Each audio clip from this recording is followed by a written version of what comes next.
विराटता है, जो गूढ़ता है, जो सूक्ष्मता है, उसका स्पष्टीकरण करने के लिए गणधर परमेष्टि की आवश्यकता पड़ती है। द्वादशांग की रचना गणधर परमेष्टि ही करते हैं। वे श्रुत केवली माने जाते हैं। श्रुत केवली अन्य भी हो सकते हैं समोषण में, किंतु गणधर पद ये अपने आप में सर्वोच्च पद माना जाता है। और भी प्रतिगणधरों की भी व्यवस्था होती है, वो अलग है, किंतु जो प्रमुख गणधर के रूप में स्वीकार करते हैं गौतम स्वामी के लिए।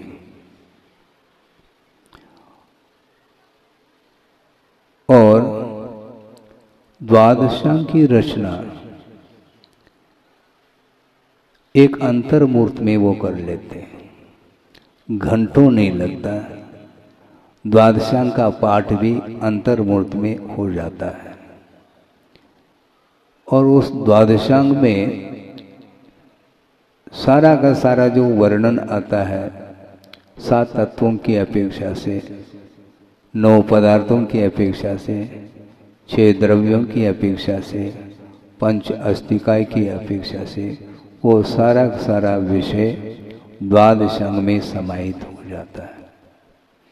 गुरुदेव ने कई बार प्रसंग के अनुरूप ये बात रखी है कि केवल ज्ञान के सामने जो द्वादशांग रूप आगम है वह एक बूंद के समान है, ऐसा कहा। आप सुन रहे हैं? केवल ज्ञान के सामने द्वादशांगात्मक जो आगम है, द्रव्यागम है, वो एक बूंद के समान है। गुरुदेव ने उपमा दी थी कि वर्तमान में जैन सिद्धांत प्रवेशिका आपने उन्हें पढ़ी हो, गोपाल दास जी बरैया पंडित जी हुए, उन्होंने उसका निर्माण किया।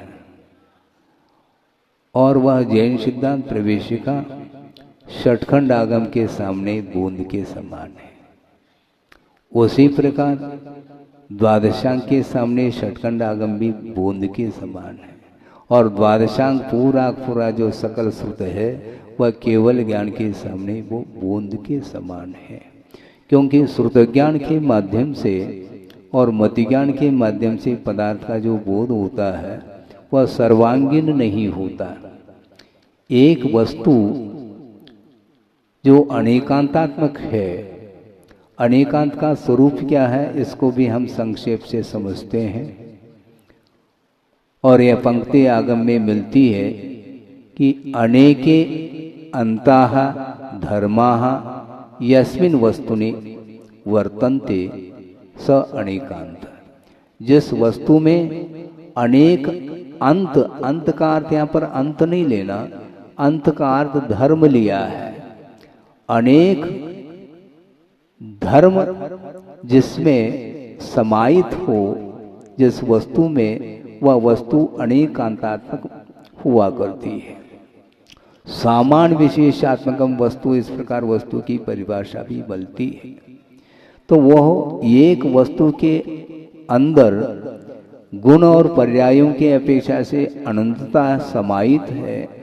और ऐसे अनंतानंत पदार्थों को जानने की क्षमता, जो कि वह पदार्थ मूर्तात्मक भी है, चेतना चेतनात्मक भी है, उन सभी पदार्थों को, अनंतानंत पदार्थों को, और उन पदार्थों के अंतर्गत जो अनंत गुण और अनंत पर्याय हैं, इन सबको एक साथ एक समय में केवल ज्ञान के माध्यम से पदार्थ जानने में आता है। तज्जयति परम ज्योति समम समस्तैरनंत पर्यायै दर्पण तल इव सकला प्रतिफलति पदार्थ मालिका यत्र। यत्र ज्योतिषी पदार्थ मालिका प्रतिफलति समम समस्ते अनंत पर्याय। अनंत पर्यायों के साथ वो सारा का सारा वह पदार्थ जो माला के रूप में कहा है वह प्रतिफलति कुत्र यत्र ज्योतिषी, जिस केवल ज्ञान रूपी ज्योति में वो सारे पदार्थ प्रकाशित हो रहे हैं एक समय में। क्योंकि केवल ज्ञान क्रमिक नहीं हुआ करता, क्रम से पदार्थों को नहीं जानता वो पर केवल ज्ञान। क्रम से यदि जानेगा तो संपूर्ण पदार्थों को जानने के लिए अनंत काल भी लग जाए, तब भी वो सारे पदार्थ जानने में नहीं आ सकते। किंतु आचार्य कहते हैं सर्वद्रव्य पर्यायेषु केवलस्य, केवल ज्ञान का जो विषय है वह संपूर्ण पदार्थ है और संपूर्ण पर्याय हैं। इन सबको एक साथ एक समय में जानने की क्षमता रखता है। इस प्रकार वह केवल ज्ञान है। इसलिए केवल ज्ञान के माध्यम से समस्त पदार्थों को जानने के उपरांत अब श्रुत ज्ञान के माध्यम से जो हम और आप जान रहे हैं उसका अनंतवा हिस्सा ही जानने में आता है। किनको? गणधर परमेष्टि को। केवल ज्ञान के माध्यम से संपूर्ण पदार्थ को जानने के उपरांत भी भगवान के जो दिव्य ध्वनि कीर्ति है उसमें वह सारा पदार्थ नहीं आ सकता। उस दिव्य ध्वनि में उसमें भी अनंतवा हिस्सा ही आता है। इसलिए आगम में ये उल्लेख है अनंत बहुभाग जो विषय हैं, ज्ञेय पदार्थ हैं, वो सारे अकथ्य है ऐसा कहा, अर्थात जिनका कथन किया नहीं जा सकता।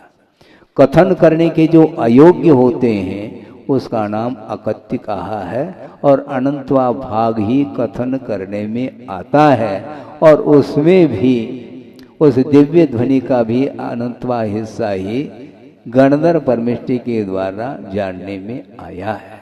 और दिव्य ध्वनि का आधार लेकर के गणधर परमेष्टि ने अंतर्मूर्त में द्वादशांग की रचना की है और वो श्रुतज्ञान के माध्यम से पदार्थ का विश्लेषण, सर्वांगीण विश्लेषण, एक गुणधर्म को लेकर के मुख्य और गौण पद्धति से उन्होंने विश्लेषण किया है। एक पदार्थ है वह नित्य भी है और अनित्य भी है। महाराज ये क्या कहना चाह रहे हैं? यह स्ववचन बाधित जैसा हो रहा है। आप जिस पदार्थ को नित्य कहना चाहते हैं उसी पदार्थ को आप अनित्य भी बोल रहे हैं। यही तो अनेकांत है।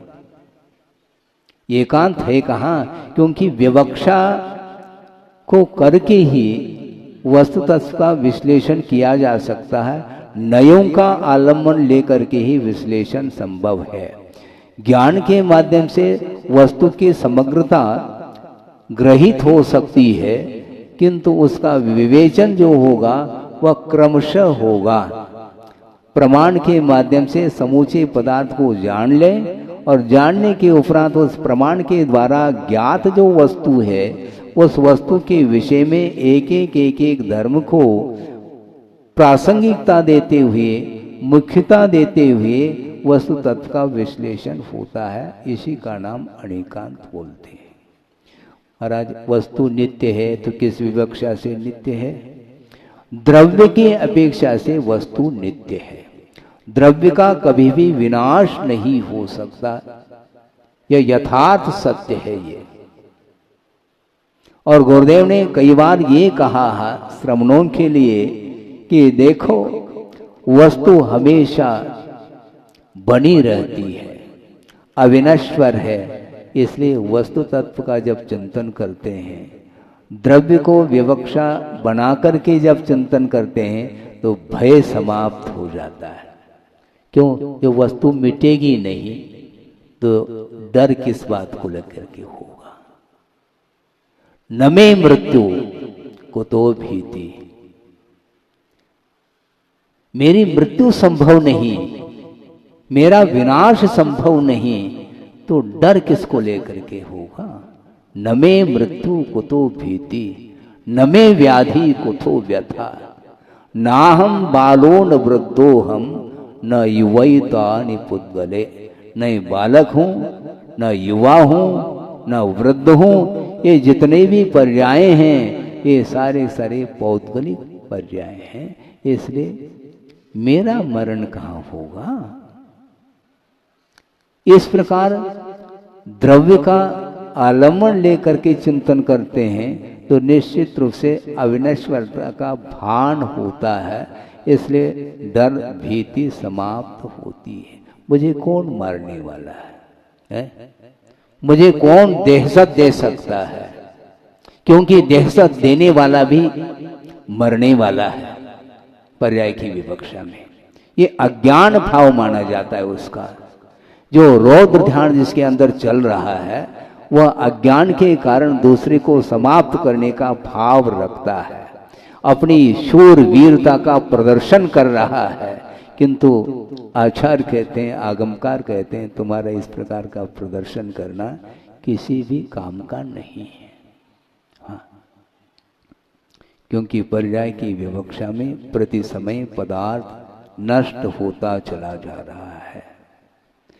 तरंग की भांति है, सरोवर में तरंगे लहरें उत्पन्न होती रहती हैं और एक क्षण में विलीन हो जाती हैं।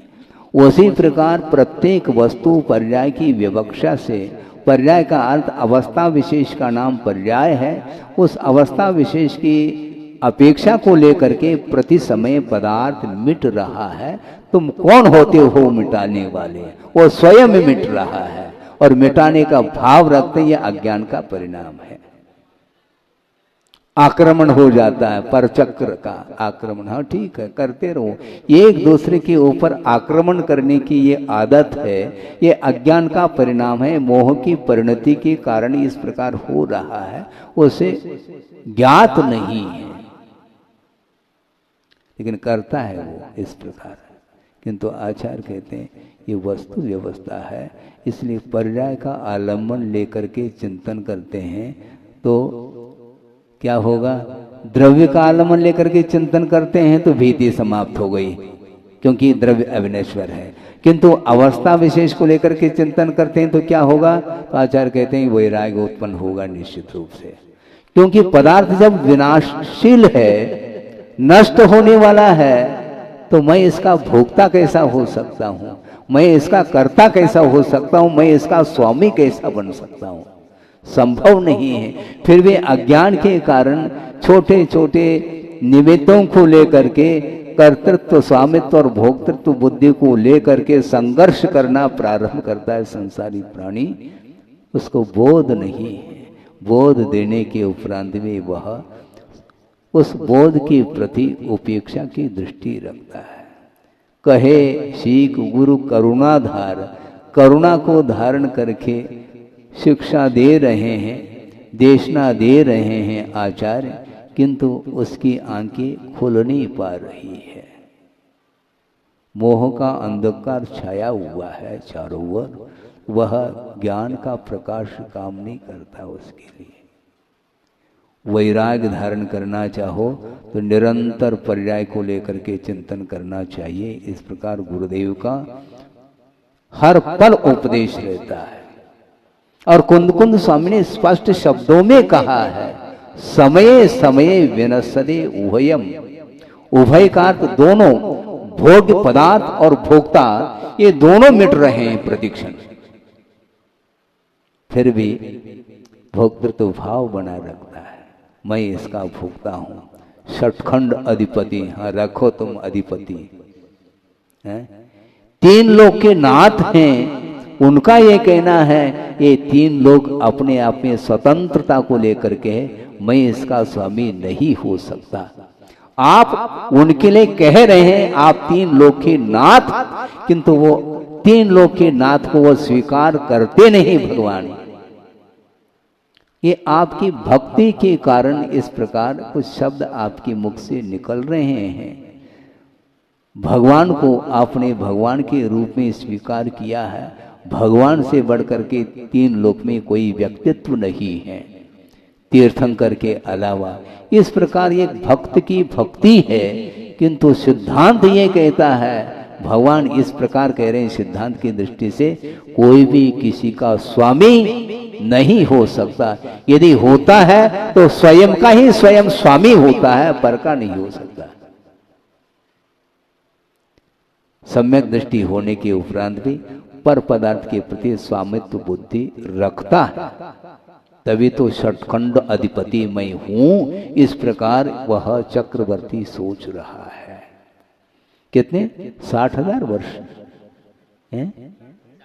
60,000 वर्ष तक वो दिग्विजय करने के लिए निकले और अंत में उन्हें विजय मिलता है।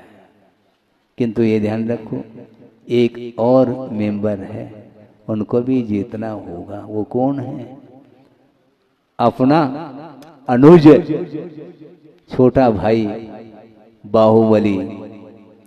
तुम भाई के रूप में मुझे देखते हो तो मैं तुम्हारे चरण स्पर्श करने के लिए तैयार हूं, किंतु तुम चक्रवर्ती के रूप में मेरे सामने आओगे तो नहीं आ पाओगे, क्योंकि मेरे पास भी अधिकार है।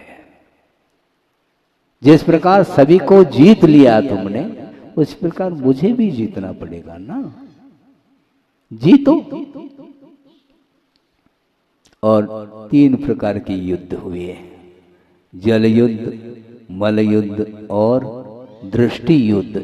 और इन तीनों युद्धों में चक्रवर्ती जो अग्रज कहलाते हैं हार गए हैं। मल युद्ध में उनको सीधा अपनी बाहुओं के बल पर ऊपर आसमान को दिखाया, किंतु ये ध्यान रखो उनके अंदर विवेक था, उन्होंने छोड़ा नहीं, आसमान से धीरे से उतार दिया। और सारी जनता के बीच में यह दृश्य देख करके वह चक्रवर्ती क्या महसूस करता होगा। इतना इंसल्ट, मान चूर चूर हो जाता है और उसके कारण वह तिलमिला जाता है चक्री, वो वही चक्रवर्ती बनेगा। और क्षायिक सम्यक दृष्टि है, अवधि ज्ञानी है, उसी भव से मुक्त होने वाले हैं। इसके उपरांत भी असंयम का ऐसा तीव्र प्रभाव है जिसके कारण सम्यक दर्शन होते हुए भी चक्र चलाने का भाव उसके मन में आ जाता है, लेकिन बुद्धि काम नहीं करती कि अपने परिवार वालों के ऊपर चक्र का कोई प्रभाव नहीं पड़ता। ये उन्हें होश हवास खो गए, वो ये ध्यान ही नहीं रहा कि इस चक्र का प्रभाव पड़ेगा क्या नहीं पड़ेगा, और चक्र चला दिया उन्होंने। क्या मान करके चला दिया? मान हानि हुई है, इसलिए इसकी भी हानि होनी चाहिए। और बाहुबली के हनन के लिए उन्होंने चक्र चलाए। ध्यान रखो, इसी को बोलते हैं रौद्र ध्यान। रौद्र ध्यान कितने भेद हैं उसके? हिंसानंद, मृषानंद, चौर्यानंद, परिग्रहानंद, किंतु स्वरूपानंद नहीं है। ध्यान रखो। सुन रहे हैं आप? हैं? सुन रहे हैं? 4 प्रकार के आनंद आ गए। हिंसा, झूठ, चोरी और परिग्रह, इनमें आनंद का अनुभव कर रहा है, किंतु उसे स्वरूप का आनंद नहीं आ सकता। इसी को बोलते हैं आचार अज्ञान का यह फल है। हालांकि उसके पास सम्यक दर्शन है, श्रद्धान है वस्तु तत्व के ऊपर, इसके उपरांत भी असंयम के कारण वह इस प्रकार वह कर रहा है और चक्री हार गया। इसके उपरांत बाहुबली को भी वैराग्य हो गया। अब तुम्हें बनो चक्री, अब तुम्हें बनो चक्री, मुझे कोई आवश्यकता नहीं। यह वैभव, इसका स्वामी तुम हो, मैं नहीं हो सकता, तुम बने रहो। और वो निकल गए। वस्तुतः ये अज्ञान है, इसके उपरांत भी बात समझ में नहीं आती मैं क्या बोल रहा हूं। प्रत्येक समय जब पदार्थ विनाशशील है पर्याय की विवक्षा में, तो किसको सुरक्षित रखने का भाव मन में आता है, लेकिन आता है